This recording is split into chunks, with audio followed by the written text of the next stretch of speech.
The weekly Industry Angel podcast hears from business leaders and entrepreneurs who share their stories and that all-important light bulb moment. This can inspire us all and maybe scratch that itch and kickstart that idea that keeps you awake at night.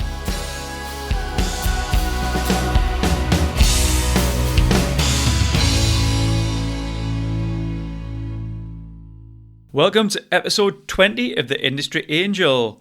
Well, over here in the UK, we are well within Euro 16 fever. It's good to see so many Premier League players doing well. Italy seemed to impress last night against Belgium, but all eyes will be on Ronaldo tonight. I was watching a game the other day and somebody scored an awesome goal, okay? So I shout, "What a worldie!" Apparently, Mrs. F went mad because that's a Geordie Shore term. I don't know. A reminder to all British business leaders that the England-Wales game kicks off at 2 o'clock in the afternoon on Thursday. So hopefully you've made arrangements for all the staff. Hint, hint. It was announced yesterday that in an effort to revitalise Microsoft, they've bought LinkedIn for $26.2 billion. It's a really interesting one, this one. I'll watch with a keen eye on how it'll unfold, but just think of all that data they're gonna acquire, Lots of great information there. Right, I'm looking forward to this one. Today we have fellow podcaster from the Attraction HQ and Love HQ podcasts, Hayley Quinn. Hi, Hayley. Hello, thanks for having me. Yeah, thanks for joining us, a seasoned podcaster if ever there was one. I do my best. I'm more of a YouTuber, to be honest. That's my main thing, but I'm trying to follow up with the podcast now. Right, well, we might get onto that. I'm glad you mentioned that. I did notice, actually, you've got a big subscriber list there going on. I know. I've just had a viral video go a bit crazy over the past couple of weeks. That's really helping to build traction. So I am more of a YouTuber, but I also do podcasts. Obviously, I'm an entrepreneur and a woman, that rare breed.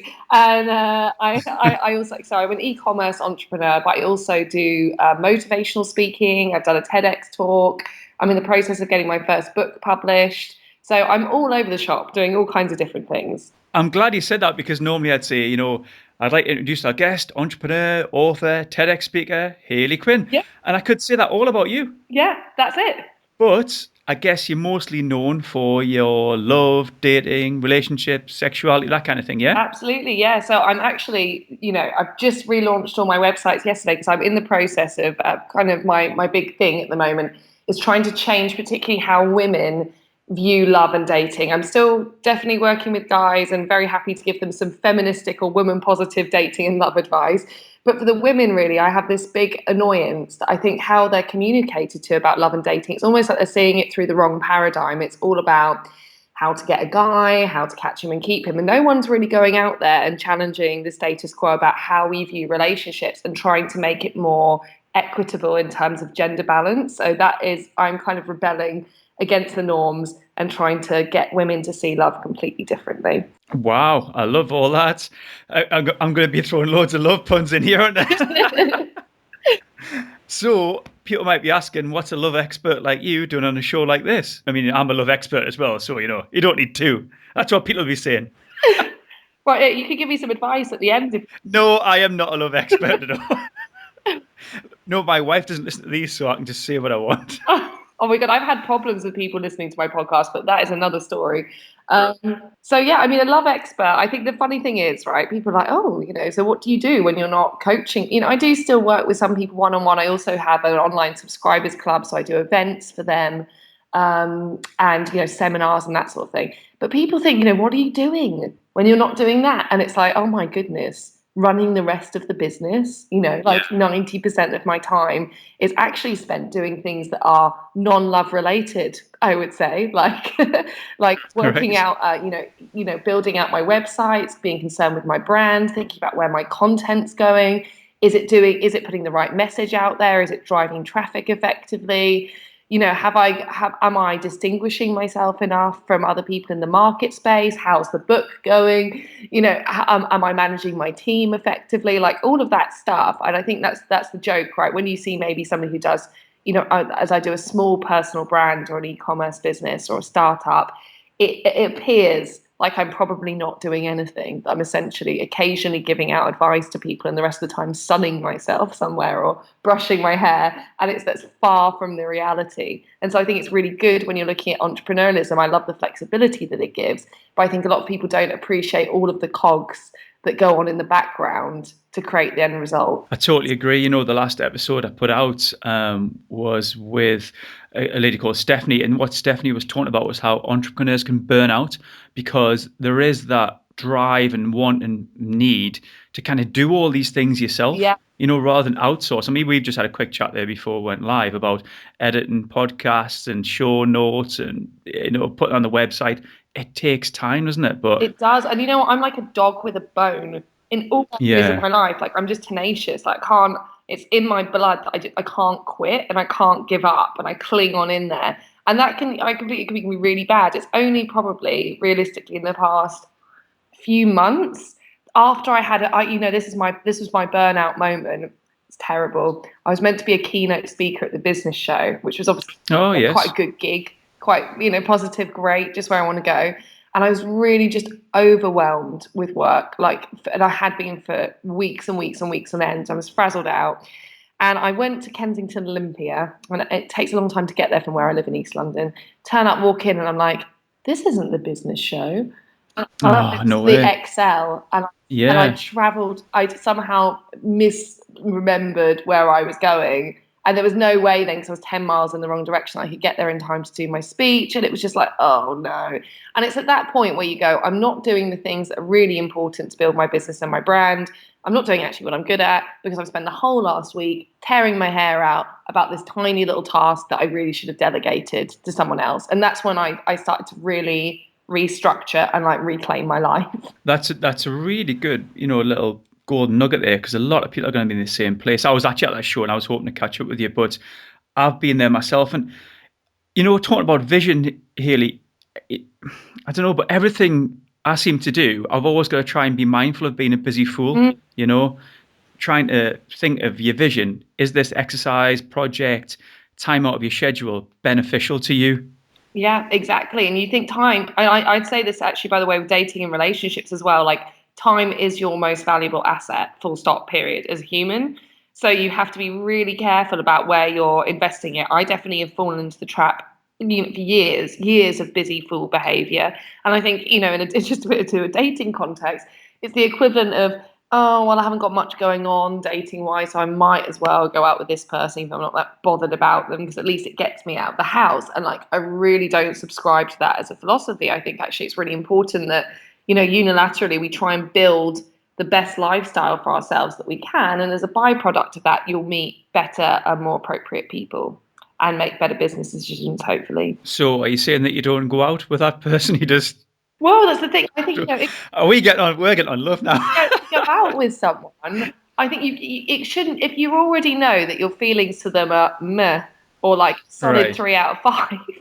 Yeah. I would say that for both of your sakes, and preserve your time, and instead of thinking, well, I could spend that evening going out on that date with that person I met from Tinder, who, in my heart of hearts, I know after I've had that conversation with them that it could be fun for a bit, maybe, but it's not going to go anywhere. It's not going to be rewarding.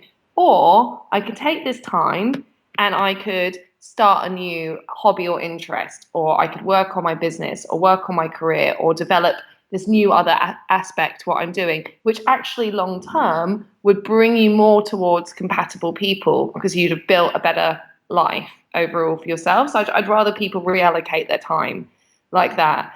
And for me, what I'm doing at the moment with my business is just, it's finally starting to actually run it vaguely like a business, and building out a team. And I was always very afraid of doing that because I was like, hey, loss of control. I'm not going to do it all myself. Will I have the money to be able to afford to bring people into the capacity that I want? And I'm now finally realizing that even in a small business, a small company, that's doable. And that, of course, to state the obvious, that there are many people who are just far better at doing other tasks than you are. You can't possibly be best at everything. You mentioned relationships there and probably not wasting your time when you know it's not going anywhere. How does that relate to business relationships as well? I'm sure that would be, applicable there, yeah? Yeah, completely. I think that sometimes, I've had to recently go through the first experience of firing someone. Well, I don't even like the word phrase. Yeah. Because I'm nice, I'm very relaxed. And it's actually ending a business relationship or going, oh, this isn't actually working it's like a breakup, So my two this year, I fired my assistant, and then I also parted ways with someone who'd been sort of like a marketing consultant with my company, who was actually also a really good friend. So the awkwardness around that was like Sure. astronomical.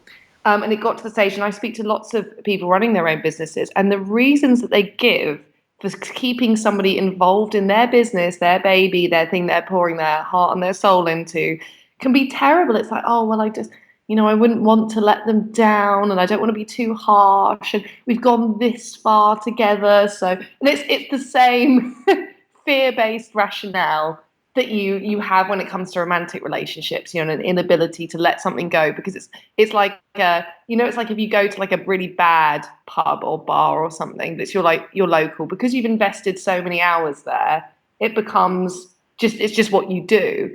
Yeah. Looking at it critically and going, really, is this the best thing that's working out for me? And all I just say to anyone who's listening to this is I'm a big fan, particularly with, all that I know, which is very small businesses. A good analogy for this I often heard is it's like you're like a speedboat. You're not like one of those big cruise liners that takes ages to turn direction. You can turn really quick. And actually that ability to be agile is one of the things that's going to help you to grow fast. And I've had to recognize with both business relationships in terms of people that have been working with me either as an employee or a consultant, and also just my branding and general direction at the beginning, because I did not begin with a great business plan. I just kind of fell into what I was doing. It wasn't very well thought out. I've had to really drastically change direction, change business relationships. And the way I rationalized it is very much similar to a romantic relationship, is you think, well, I could either go on as I am for the next, I don't know, 30 years, 40 years, 50 years maybe, and be stuck, feeling a bit dissatisfied and that actually my energy is going into something that isn't really rewarding. Or I could be brave here and step into the unknown and actually take control of that business. So for myself, not only did I change those relationships, but I also swapped my business focus from men to women, which is actually quite big, which involved rebranding and rebuilding everything that I'd done so far. But for me, because I thought it was the right direction and I believe it's the right direction for the future and what I believe in, then it just had to be done. And I so rip off the plaster.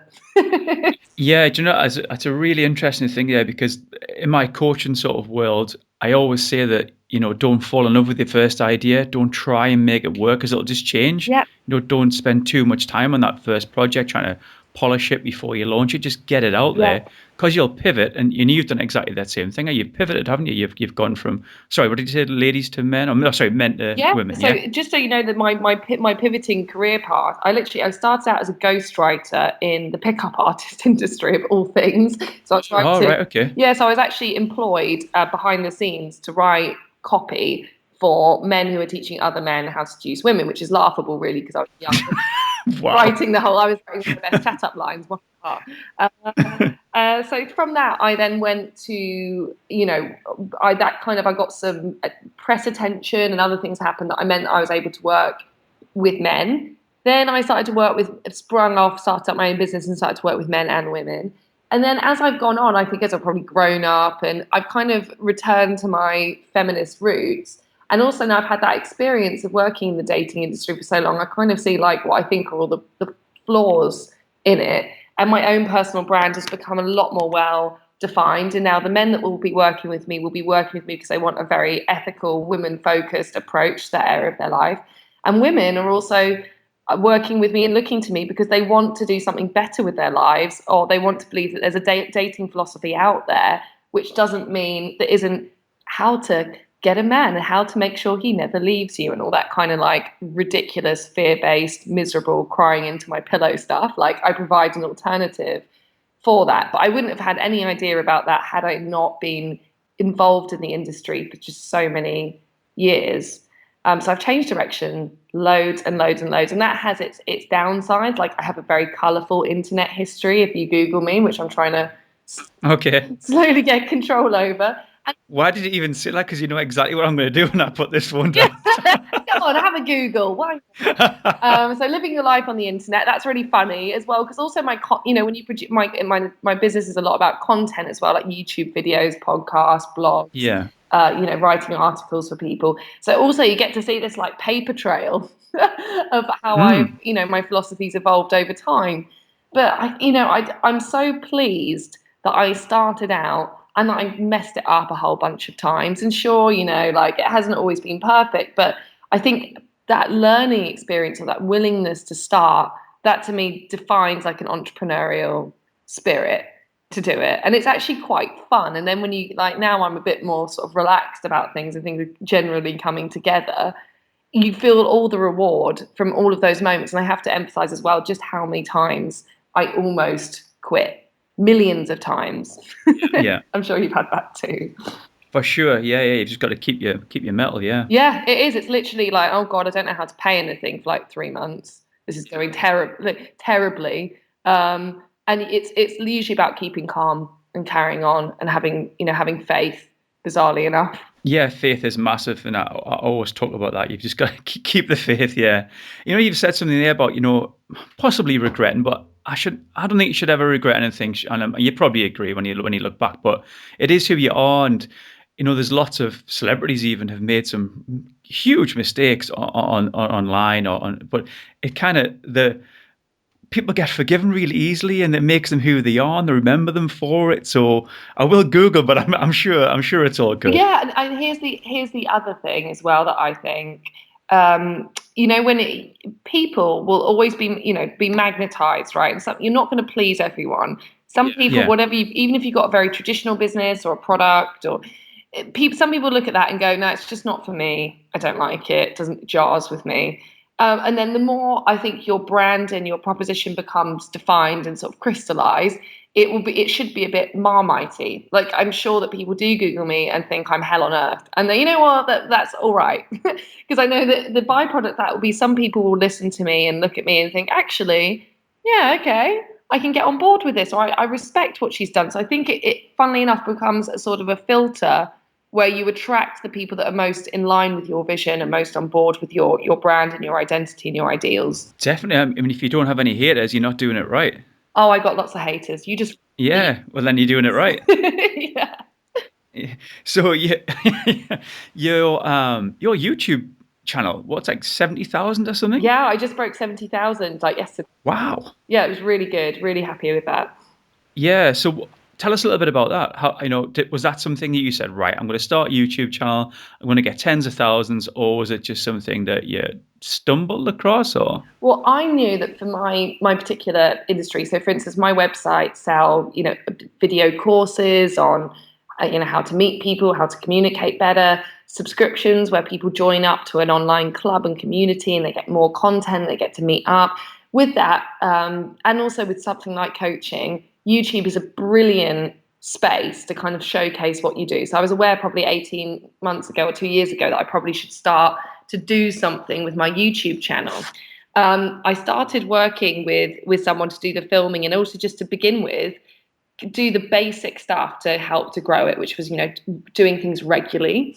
If you do something with some sense of structure and regularity, it naturally will gain some momentum. Sure. I then also started to develop content in 3 very different ways to grow the channel. And this has worked really well for me. So I hope it might help somebody else if they're listening to this. I would do content that was really quick and easy to film that just gave regularity. So maybe a little advice video or something. It just meant that every Friday my subscribers would definitely get something. Then I would do videos which really showed my services. So there's some playlists of videos on there which demonstrate me coaching and teaching people in a very practical way. So that in itself, apart from being entertaining, also gives people an insight into your service. So those videos always would convert really well and really encourage people to go back to my website and check that out. Now, the third thing, which was a bit more of a passion project to begin with, but has worked out surprisingly well for me, is because I'm a bit like, I don't know. I probably enjoy being a bit provocative and rebellious and doing silly things. I started to do social experiment videos, which are not very scientific. They're more sort of like testing the public's reaction to different stimulus. And I actually started to do them because that YouTube kind of genre is very male dominated. You really don't get very many women who are doing pranks or doing something that's a bit funny or silly. And I like to not be there and like brush, try and look all sort of super pretty and give advice. I'd rather do something that's like entertaining. So I started to produce these videos, and there are things like blondes versus brunette, rich girl versus poor girl. Do you judge me if I dress badly? Really testing about aesthetics. Those videos, funnily enough, were the ones that were then picked up by wider media. So big news outlets like the Daily Mail wanted to use my content and embed it, which then really helped to drive the channel. And those videos started to go viral. And I was like, oh, I'm really popular when I'm doing these things. So then the social experiment playlist, which started out as me just like having fun, eventually has become the thing which has really grown the subscriber base of the channel and allowed my other videos, which are more probably closely related to my business services, to get viewed. I totally agree. And I did watch one of them, which was, I think it was Dadbod, where you had some hunky guy and a couple of other kind of normal guys, and you just had them around the streets and you were asking people who's got the best bodies. Is that right? Yeah, that's right. It was actually, one of the guys was a guy called Jamie Alderton, who's like a very well-known podcaster, YouTuber, fitness guru.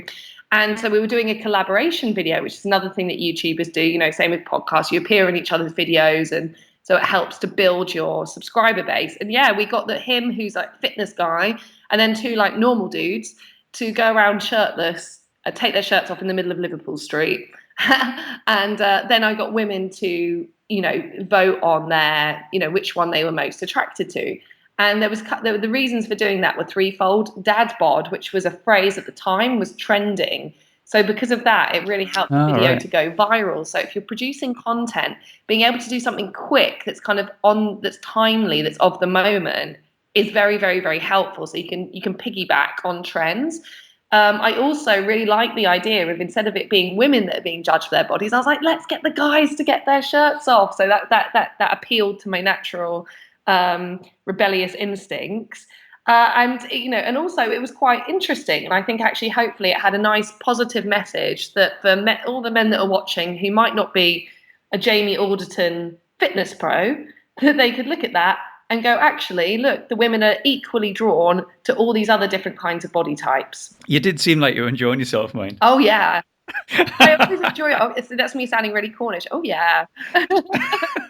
Yeah. Yeah, I really enjoyed it. I love my YouTube videos. I have so much fun. The only one that was a bit terrifying was, I think my most recent viral video was called Rich Girl versus Poor Girl, where I literally was begging. And that pushed it for me in terms of like the social agony that I'm like able to endure. But it was for a good cause. So who came up with that concept? You know what? I came up with it when I was, it was me. I always come up with the concepts for my videos, but I came up with it when I was in New York earlier this year doing some work. And it was I just always had a thing, right? Because I am from Cornwall, and I did grow up extremely, really, really poor. Like, that's completely my background. And so I always had this thing about people being judged in terms of their appearance and their clothes. And I've always found it funny that now I might in London get to go to all like the fancy places and dress really nicely. And you would never know that maybe only, a few short years ago, that I couldn't afford to buy any new clothes for myself, and I looked like a real toe rag.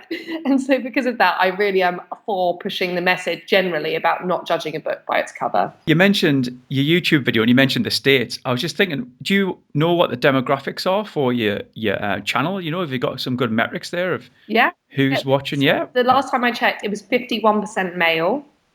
So we're nearly straight down the line, men to female viewers, although the men comment a lot more.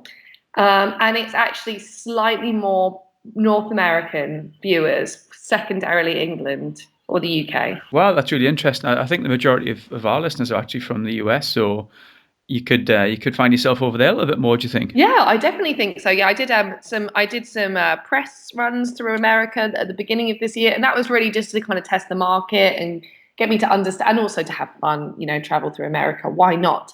But yeah, like with my online subscribers clubs, I'm intentionally driving my business in more of a digital direction. So with my women's club, for instance, if you're a subscriber, as I said, you get video content. There's a private forum where women can ask me their questions, and I do these in-person meetups. I've got one coming up in London, I think, on a week on Saturday. But I intend within my next goal is to build that out as a kind of a franchise. So you have these groups of women meeting in all different areas of the world. We're doing Amsterdam next, and then probably a place in America.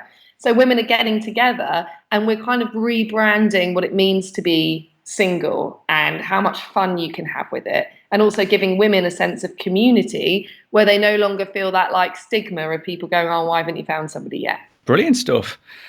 Before you go, I've got a couple of questions. Let's talk about business. Let's talk about relationships within business. So, and I'm not talking about love, I'm talking about things like, the FD, the sales director, the tech director. There can be very different animals within a relationship. How do you manage those certain roles? Is there anything you could tell me? Yeah, I just think here's the thing.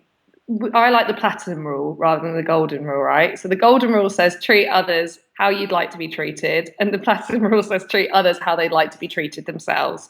And people communicate, engage, respond to things in very different ways depending on their general personality type. So obviously, like the sales guy is going to require is going to be a very different character. So if you're looking to employ somebody, to state the obvious, that guy is going to have a very different character and personality to the tech guy or the developer or someone who's chief of technology.